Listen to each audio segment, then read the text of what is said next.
Welcome to the Earth Keepers podcast. This podcast is for people who seek new and better ways to love and care for the earth. It's a podcast for anyone who is deeply concerned about the harm being done to the environment on a local and global level. It's a podcast that builds community and connection between people of like heart and mind, people who believe that earth care should be integrated into every aspect of life, and for many in the Earth Keepers community, that includes our spiritual lives. I'm Forrest, and in this episode I'll be talking to Zach Stein, co-founder of Carbon Collective. Carbon Collective is the first online investment platform that's 100% focused on combating climate change. They help individuals and organizations to invest in diversified, low-fee, climate-focused portfolios. By helping investors to know which companies are truly operating in ways that are in keeping with a zero-carbon future, Carbon Collective helps people who want to live greener lives to collectively focus their resources and their influence as consumers in ways that work for the good of the planet. And in case you think strategic, earth-centered investment strategies don't apply to your situation right now, here's what Zach has to say. We had people who started with $100 who now have regularly contributed and have $100,000 on our platform. We have people who started with $100 and still have $100 on the platform. There's no minimums. We charge a percentage of the assets that you have on our platform. And the better our portfolios do, the better we do with that, and the worse, the worse. We're in for the long haul with you and in for the ride. The definition of sustainable investing is by no means limited to the US. It is global. When we say we need to invest $5 trillion, it's not as Americans, it's as a globe per year into climate solutions. And so we very much need, again, if you are choosing to invest, is how can you find the ways to do that is in line with that reality? Our hope right now is at the very least, we can leave you with some more clarity and maybe more of a feeling of agency and education, where this is a space I think for many, and we get a lot of people who come to Carbon Collective now, they say, I'm so angry about the level of greenwashing that is going on here. I've lost so much trust in this. If that's you, then whether you're in the US or not, I think that we can be a helpful resource. Welcome, friends, to the Earth Keepers podcast. So, Zach, welcome to the podcast. We're glad you could be with us today. I wonder if you could help our audience to understand a bit about you by telling us what organization you're affiliated with and what your role is there and what you do day to day. Awesome. Forrest, thank you so much for having me. My name is Zach Stein. I'm one of the founders of Carbon Collective. And we built Carbon Collective because in order to solve climate change, we need sustainable investing to maximize and be as huge as possible. And what Wall Street is offering in sustainable investing is not whatsoever aligned with those goals. And so we wanted to build a place where right now individuals like you and me, and then also companies with their 401k plans can align those investments with the world that we actually need to build to solve what we see as our most pressing problem, which is climate change. So Carbon Collective is newish. When did you start? So we started researching Carbon Collective on Jan 1 of 2020, and we launched in November of 2020. And I'm wondering what the reception has been so far. I mean, as you've spread the word here and let people know about you, have you felt like people have been waiting for this? Yeah, it's been really cool to see, because when you launch a new business like this, there's so much faith that it goes into it. Like, we have these strong hypotheses, but a lot of them it takes a while to play out. And so we have this button on our website called Talk to a Human. And we get a lot of messages from people, and a lot of them are like, this is exactly what I've been looking for. And that is just super validating of saying like, hey, we are adding something to the world here. I think we had kind of two sides of the hypothesis. Was one, that people are looking for ways to invest things like their 401ks, their IRAs, in building a world that they actually want to retire into. It shouldn't just be less bad than the world today. And so we wanted to build portfolios that were really clear and simple and aligned on that. And it seems like we're having a good start. But the other side of that was that people, they want real humans behind us. There's this level of distrust that can happen when it feels like it's overly automated or overly kind of like a robot behind it. And so we've seen a lot of positive reception with that as well, where people are saying, wow, this is an experience unlike I've ever had with a different investing platform. Right. And I will say that with what little I know about Carbon Collective, I've got the sense that that is true, that there's a bit more of a human element involved. In fact, I would say that going to your website, I really got the feeling like you were not only willing to invest money on my behalf, but there was a sense in which you wanted to educate me, right? To help me understand why invest and what sort of things were being invested in. And it even goes beyond just investing. It's like there's even an activist edge to Carbon Collective. Can you talk about that? Absolutely. This goes back to the founding of Carbon Collective. When we look at climate change, which again to us is the problem of our time, if we do not solve it, many of our other problems are moot. When we look at it, the good news is that it is a solvable problem.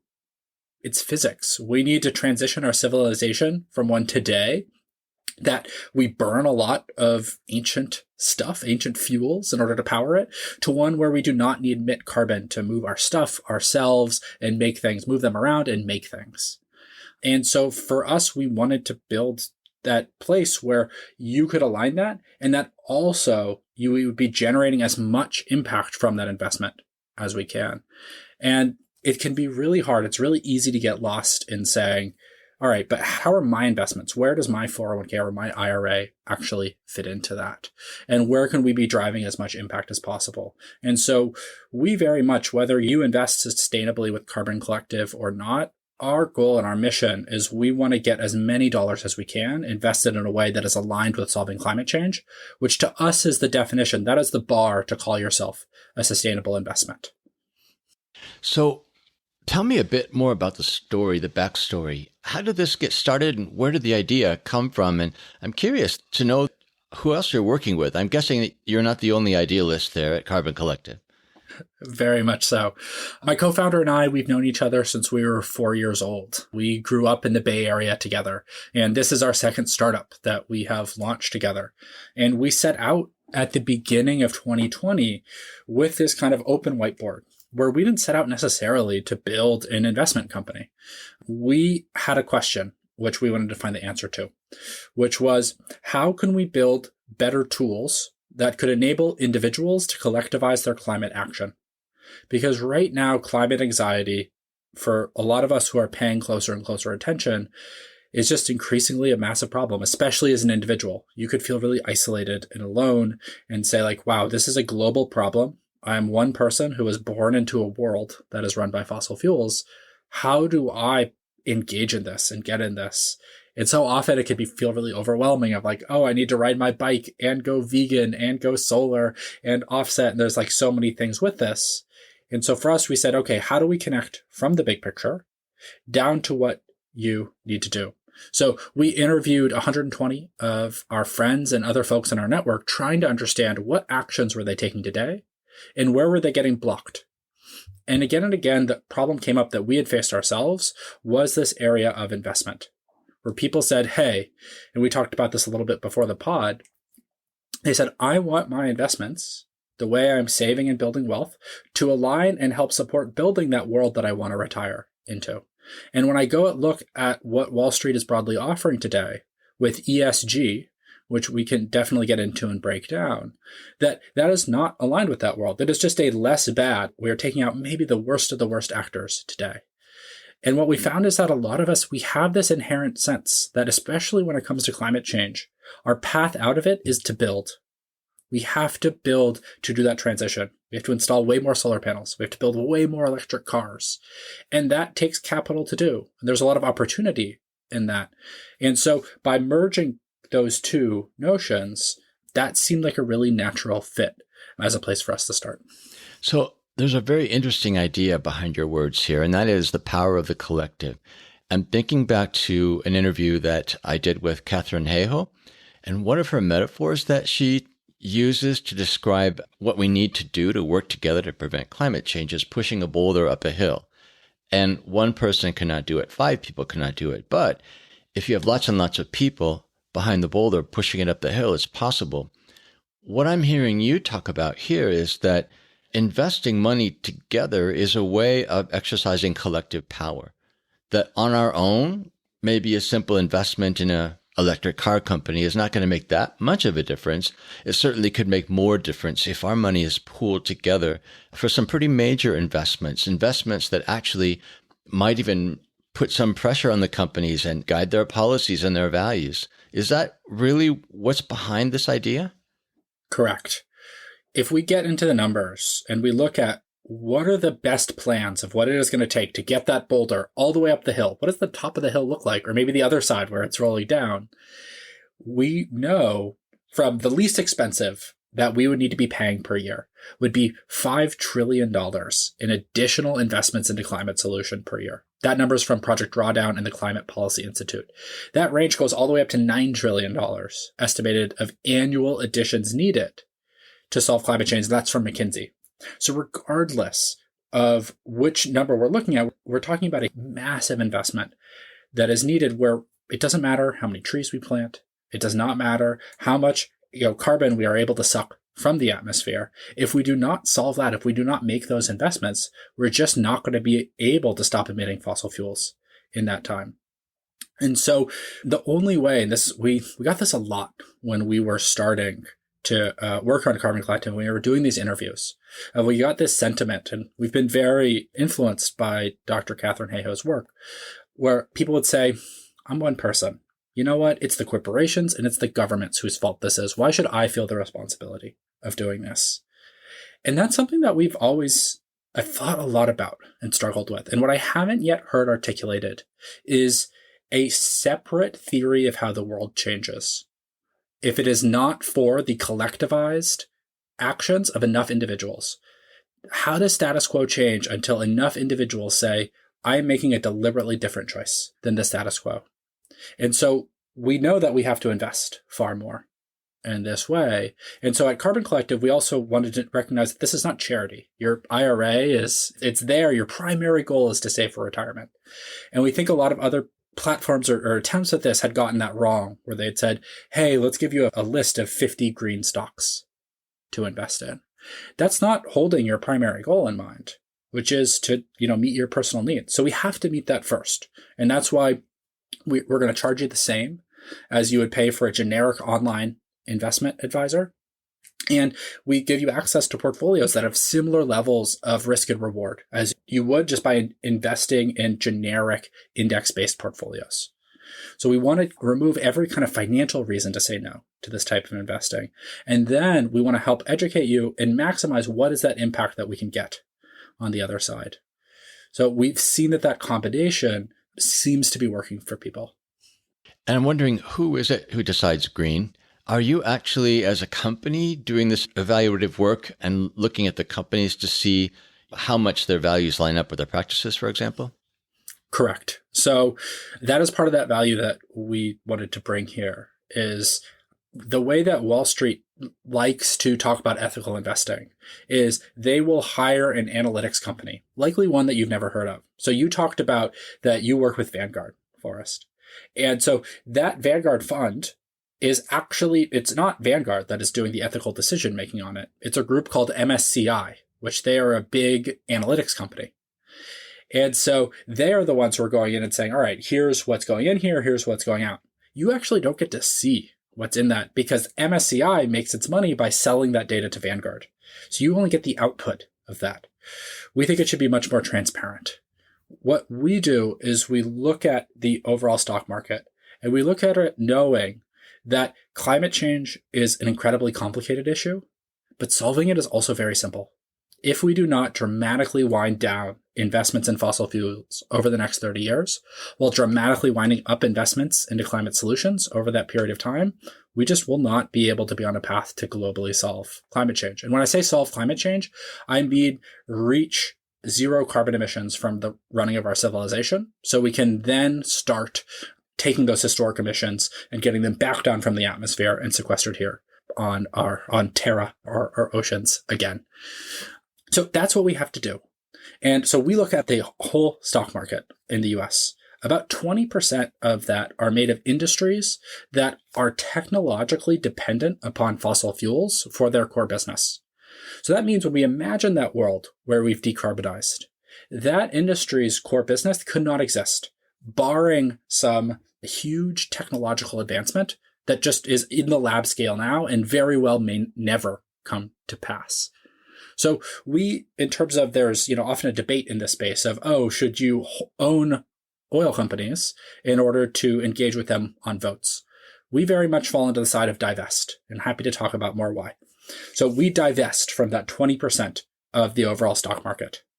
We then give that share of our portfolios to the companies that are building solutions to climate change. So we look, and our method is we look for great third-party resources that are independent and say, okay, what are climate change solutions? We primarily use Project Drawdown, if you and your listeners are familiar with them. They're a nonprofit that has listed the 100+ solutions to climate change and help people like us map, what does that map look like to that world where we solve climate change? So we take that list, we say, okay, this is what the experts are saying that are climate solutions. Which companies today are building those solutions? We then get that whole list of companies. In 2022 is about 350 that are building those solutions. And it's broader than just solar and wind. It's batteries, electric cars, building automation, plant-based foods, even reproductive health.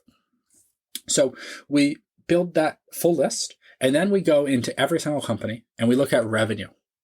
We don't use commitments or anything like that because talk is so cheap in this space. Greenwashing is prevalent. And we just say, if you make a climate solution, did you generate more revenue from that last year than you did from any product or service that is built for or dependent upon the fossil fuel industry? So let me give an example of a company that didn't make it, that fails that filter. Last year was General Electric. They are the second largest manufacturer of wind turbines in the world, but they generate more revenue from selling natural gas turbines and jet engines. We see revenue as the best indicator of future behavior, and so we exclude them. So that's the step 1 and 2 is divest and reinvest. And that's about 20% of our core portfolios.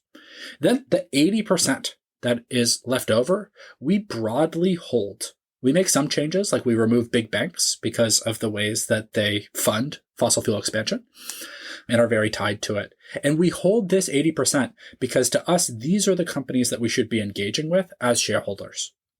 And the reason is that their core business can exist in that world where we have solved climate change. It is just being powered by 100% renewable energy, being delivered on 100% electric fleet. So like an example we often use is Coca-Cola. They are not an environmentally friendly company today. But in that world, Coke can sell me a Coke using the secret recipe. It's just 100% renewable powered, delivered on an electric or green hydrogen powered fleet, and they are protecting instead of abusing their watersheds.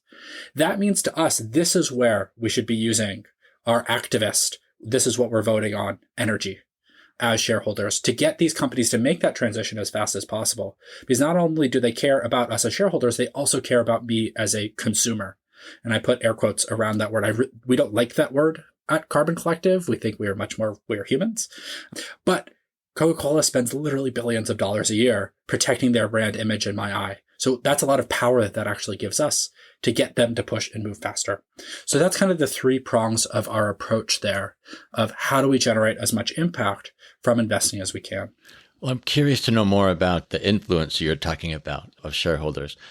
What's the mechanism by which you're exerting this power? Is Carbon Collective actually stating positions, challenging companies to specific changes? Like, what is the voice in that translates to impact?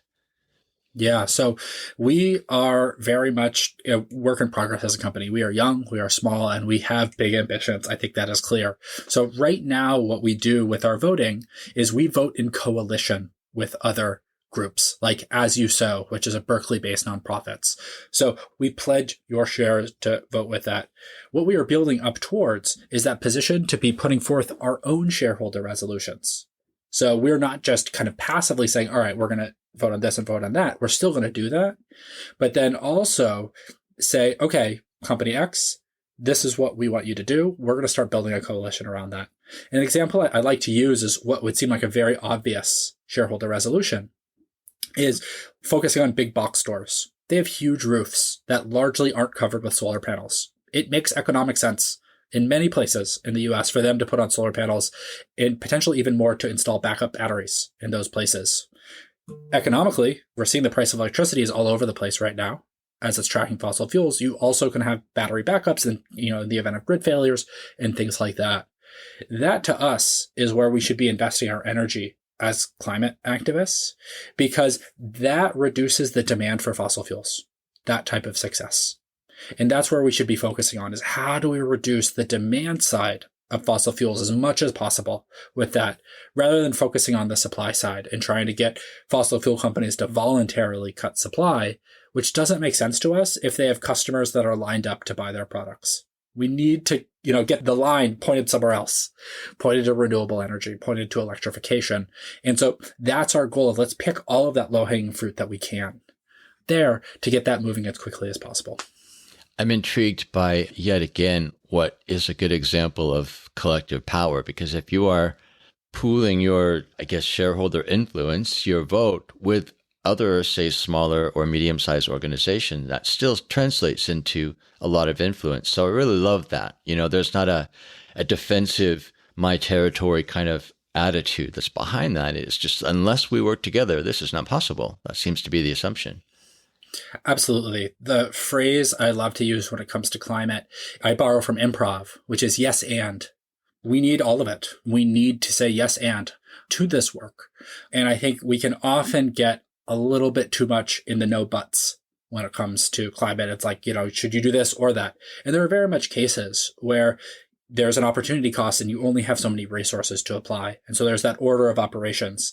But in this, we need as many coalitions as we can to work as collectively as possible. And our hope at Carbon Collective is that we can change the definition of sustainable investing and help redefine that in the eyes of, individual investors like you and me, but eventually institutional investors and the very large money holders as well. So before we go too much further down the road of these questions, I want to find out a bit more about you personally. Why the environment? Why has this become such a pressing concern for you? And maybe what are some of the shaping influences you've experienced in your past that have helped you to get where you are now? Yeah, it's a great question. I grew up, again, as I said, with my co-founder. We grew up in kind of a rural area in the Bay Area. So I spent a lot of time outside as a kid. I had, poison oak basically every month. And so I think that was some of the basis of that love and connection with nature. James, he is a very unique child. He ended up going and living on a sailboat from ages 10 to 15 with his family. Very connected with kind of the global systems that are happening there. Literally sailed through the Pacific garbage patch and things like that, seeing those impacts. For myself, my kind of real path in sustainability began after I graduated from college, and I did an urban farming fellowship here based in Berkeley. And that kind of opened my eyes to the importance of sustainability and also just the incredible creativity in it. There's so much building, there's so much innovation that is required, and I really enjoy thinking through those lenses. And James and I were always kind of dreamers as kids, and so getting to kind of apply that now has been really interesting. Focusing on climate in particular, for me, it was two events. It was the 2018 IPCC report that we have, at that point, 12 years to have our emissions globally to be on track to avoiding catastrophic warming. For listeners, can you tell us what that is? The IPCC is the UN's body of scientists that will come together and kind of update or make putting together the best of our scientific knowledge about climate change. And it is a notoriously conservative, and I don't mean politically conservative, I mean scientifically conservative group, and that they really look for consensus and they will publish and put forth what is the least out there opinions.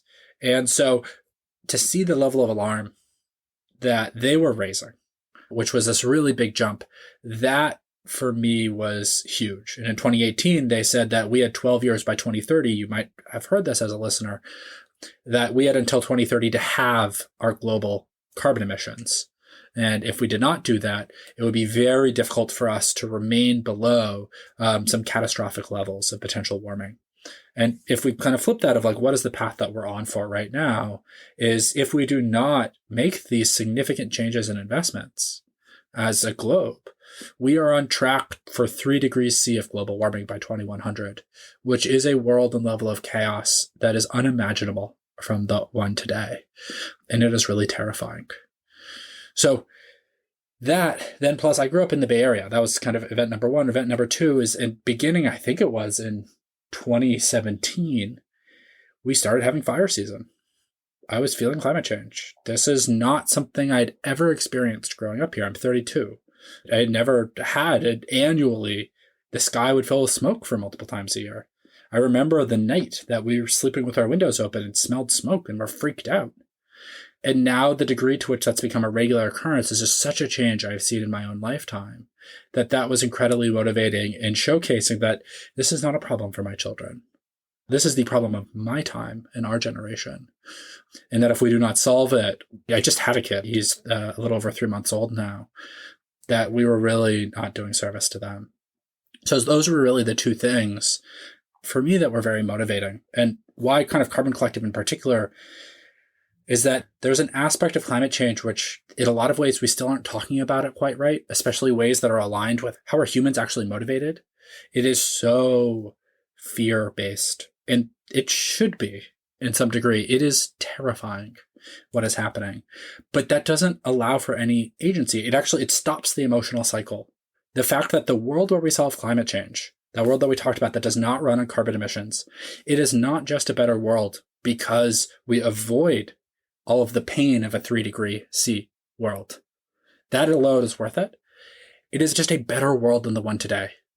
It is cleaner, it is healthier, it is safer. And what's very exciting for us, and this is, we think, a narrative that needs to be better told, is that so often when it comes to climate investing or sustainable investing, it is seen as charitable. It is seen as altruistic. We get people who still say, all right, I'm in for Carbon Collective. I know I'm accepting a few percentage points worse performance per year, but that's fine. I'm okay with that. And we just think that's wrong.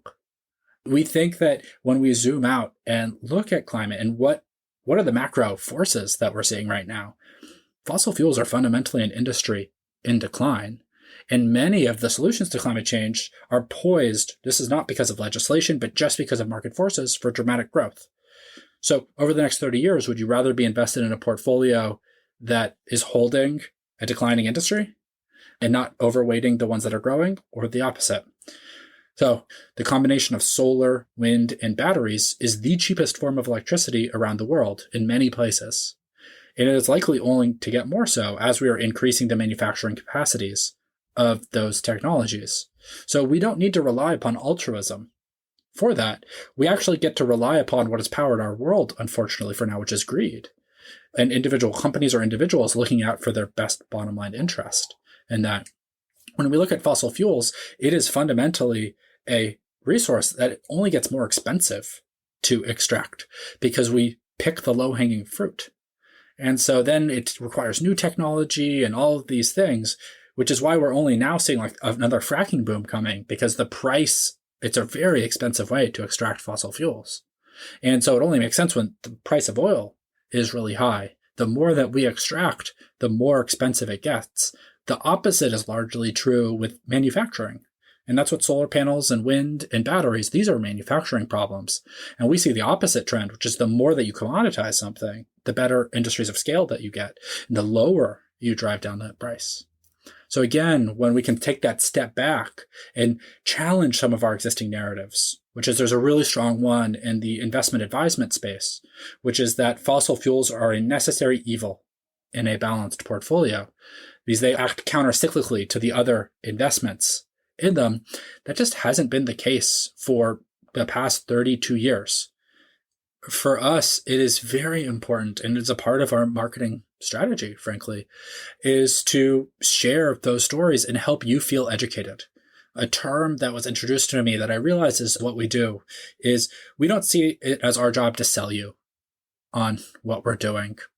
Obviously, we're passionate about that. But if we can help you make better sense of this topic, of sustainable investing, and the intersection of climate change and investing, then we've done our job right. And we have confidence that enough people will find and use our products and services that will make us successful as a business. But that's really our goal, because we cannot solve climate change without changing the narrative around sustainable investing. And we cannot solve climate change without massive amounts of sustainable investing. So it's all tied in together. So I'll speak a really honest question, as someone who has invested most of my savings in Vanguard funds. There's some security in the fact that Vanguard has such a proven track record. And I trust them because everyone trusts them, which is not a great reason to trust, but they've just got this momentum of trust going for them.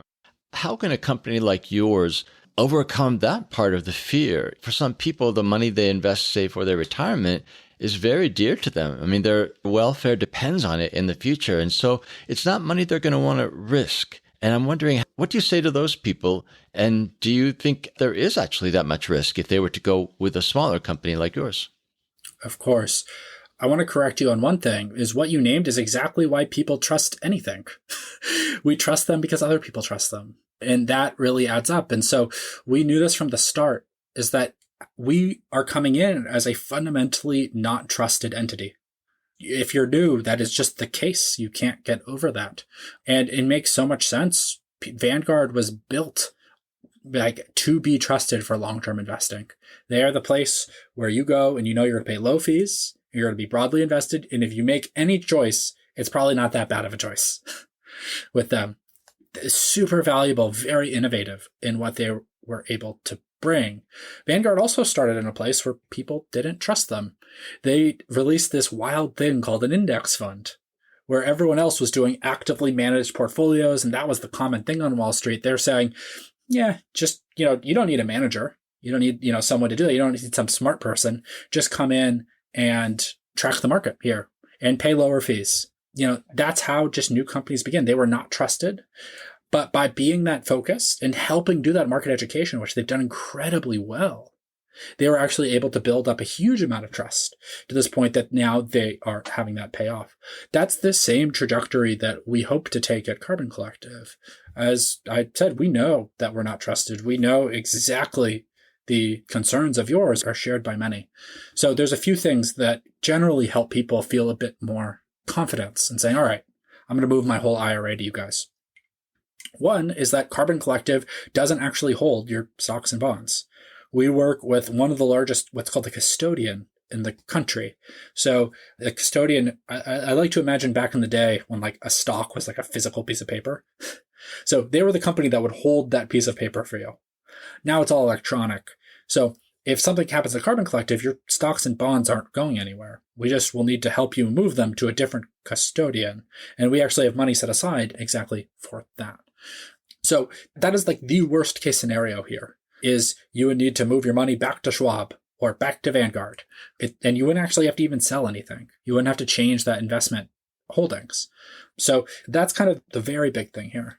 The other part is that, again, it's that talk to a human button. It is that aspect of we are putting ourselves forward and first, of saying we are real people who care about this as much as you do, and try to put in the time to do the level of research that you would want to have happen on this, and then have it explained in a way that you find accessible. And also note that it is always going to be a work in progress. The stock market is very complicated. Our world is very complicated. We are trying to distill where it makes sense and add in complication where it makes sense. We're not always going to get it right, and that's okay. It should be dynamic, and that back and forth. So for some people, that is enough for them to say, all right, I'm in. This is what I've been looking for. And I want that combination of transparency and humanity while knowing that my stocks and bonds are safe. And for others, they say all right, this is really cool. I'm not ready yet. I want to see some more track record. And that totally makes sense too. It's a lot of kind of where people are at on their own journeys and from a personality perspective. Now, the risk that I take in having you on as a guest for this podcast is that I know who my listeners are. And I know that a lot of them are, first of all, young. And so when you're talking about 401k and retirement, I mean, they might have already turned us off at this point, right? Listening to something else. I worry about that. I hope they will listen to this because, someday those will be issues. So the other part of our audience is global. And I'm thinking about them listening to something that's very much taking place in an American financial ecosystem, right? But let's start with young folks, right? If 401ks or especially retirement is not top of mind right now, and if they don't actually have a lot of money, does that exclude them from this conversation and from these opportunities that you offer? I don't think so at all. for those of us who are motivated on climate and are looking for those places of saying, what can I do? It's not going to be the same for everyone. If you live in an apartment, you can't get solar panels on your roof. There's other ways for you to participate and find those hooks in here. We have zero minimums on our platform, and we charge the same as you would for generic online investing. So we're trying to remove all of those reasons. So if you are choosing to invest, which is a choice, we're not saying you should or have to, there are strong reasons too, but that is a personal choice. If you are choosing to invest, doesn't matter how much you start, you could have a home with us. I think there's just also that education of we cannot solve climate change without investment. It is fundamentally a problem we have to build and grow our way out of. We also have to shrink our way out of it in certain industries, but there's no path outside of a completely unrealistic one, which is a return to pre-industrial age technology, which is if you stop and ask yourself, all right, what % of the world is going to agree to go without air conditioning, especially as the climate heats up? The story that you're telling now, that investment has got to be part of our thinking forward in terms of, healing the earth. And I think that is, you're coming up against a false story. Many people are actually suspicious of money, of companies, of banks, and wouldn't see them as part of the solution. But you're saying it's an essential part. My daughter is in college. She is 19. And it was a little difficult to convince her that she should be investing when she feels like, she doesn't have money to do laundry even. But she did choose to invest in a social index fund. So she at least has a sense that her money could be making a difference and not just, earning interest for the long haul. But again, she's making quite small investments every month and they're automated. So, she doesn't feel the pain directly. But I still find myself trying to help her to understand what is the potential impact of those investments, especially if she's investing in ways that support companies that stand for and act on better values than many. What would you say to my daughter if she wanted to invest in your company and say only had $50 a month to invest? Is that even possible? It's totally possible. We had people who started with $100 who now have regularly contributed and have $100,000 on our platform. We have people who started with $100 and still have $100 on the platform. There's no minimums. We charge a percentage of the assets that you have on our platform. And the better our portfolios do, the better we do with that. And the worse, the worse. We're in for the long haul with you and in for the ride. So yeah, I think to your daughter, and what I would say is that this is a really important question to be asking. And this is, I think, the question to be asking, which is how should my investments drive change? If you are saying you want to invest, then we need to look at how we're going to drive as much impact while hitting your investment goals or putting you in that position to do it as well. And so that's what we try to help with at Carbon Collective.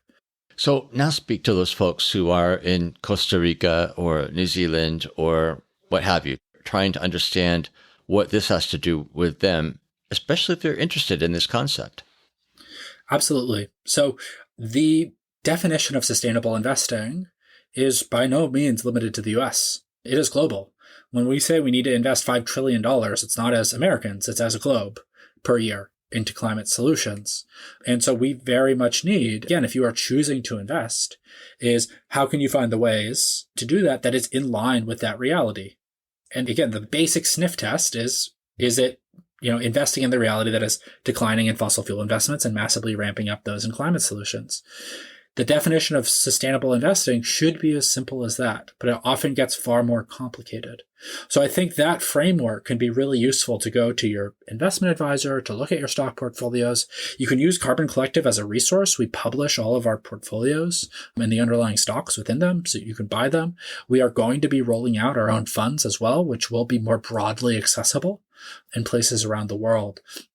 So our hope right now is at the very least, we can leave you with some more clarity and maybe more of a feeling of agency and education, where this is a space I think for many, and we get a lot of people who come to Carbon Collective now, they say, I'm so angry about the level of greenwashing that is going on here. I've lost so much trust in this. If that's you, then whether you're in the US or not, I think that we can be a helpful resource. So just one last question for you. Now, I often find that people who devote their lives to pursuing good causes and advocating for, the earth in particular, they talk about their vocations as more than just jobs, right? There's like a deep level of personal significance in what they do. And I'm curious, how is your work more than work? How do you understand the significance of what you do to help people to invest for the greater good? And what keeps you going? If I could have gone back when I was 20 and said that when you're 32, or when I was 22 and I graduated from college, in 10 years, this is what you're going to be doing, I would have been like, no way. I have one of the coolest jobs ever. I get to think about and try to better articulate what the future could be and digest all of the amazing thinkers and others who are in this space. So for me, it's even that alone has been incredibly motivating. The amount that I get to learn and push myself and seek to grow, that, I get to look at myself from a month ago and be like, wow, I've changed so much since then. So that's just speaking on a very personal level. So that has been incredibly motivating. And then I think as well, seeing when you're at the point of the business and we're starting to see this, where some of those initial hypotheses that we had about why this is needed, why people would want it, seem to be being proved correct, that is incredibly satisfying. And especially when it's coming to this issue, which is the most pressing of our time. It can be really hard to face it. I think anyone in this space will go through that phase. It happens to me a few times a year where I really sit and look at exactly what the world will look like and sit with that of if we do not solve it in this time.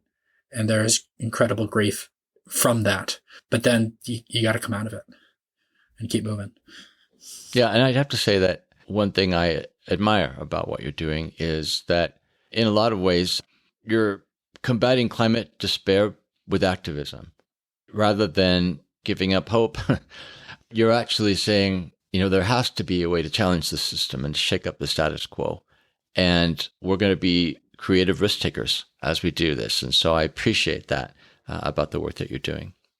I so appreciate that. Yeah, that is very much in line. To us, the world only changes, and we only reach the world where we solve climate change when enough people can imagine it. They can taste it, they can smell it, and they can say, that's what we should be going for. And so that's where that story piece of what you were talking about is so critical here. We have to change and update our collective imagination because the world, it's not just that we solve it, it's a better world than the one today.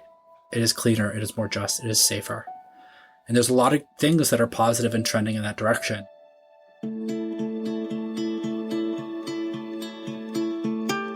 We've been in conversation with Zach Stein of Carbon Collective.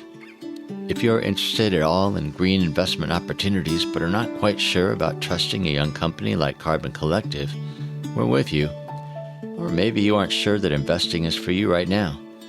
For that reason, my daughter Kyra and I did a test drive of their online investing platform by making an actual investment to see if Carbon Collective is easy to understand, easy to use, and upfront about all costs and fees. If you want to watch a video of that process, we'll be sending a link to anyone on the Circlewood email list. If you aren't yet on that list, go to circlewood.online and add your name to our growing global community of Earthkeepers. If you appreciate this podcast and want to help us expand its global reach, please show your support by subscribing. Just go to whatever platform you listen to podcasts on and hit the subscribe or follow button for the Earthkeepers podcast. I'm Forrest Inslee, your podcast host. Our executive producer is James Amadon. Our producer is Dave Wolfers. Timothy Connor is our editor, and Forrest Reed is the creator of our original music.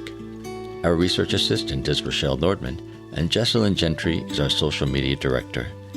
Thank you, friends, for listening, and please join us for our next conversation on the Earthkeepers podcast.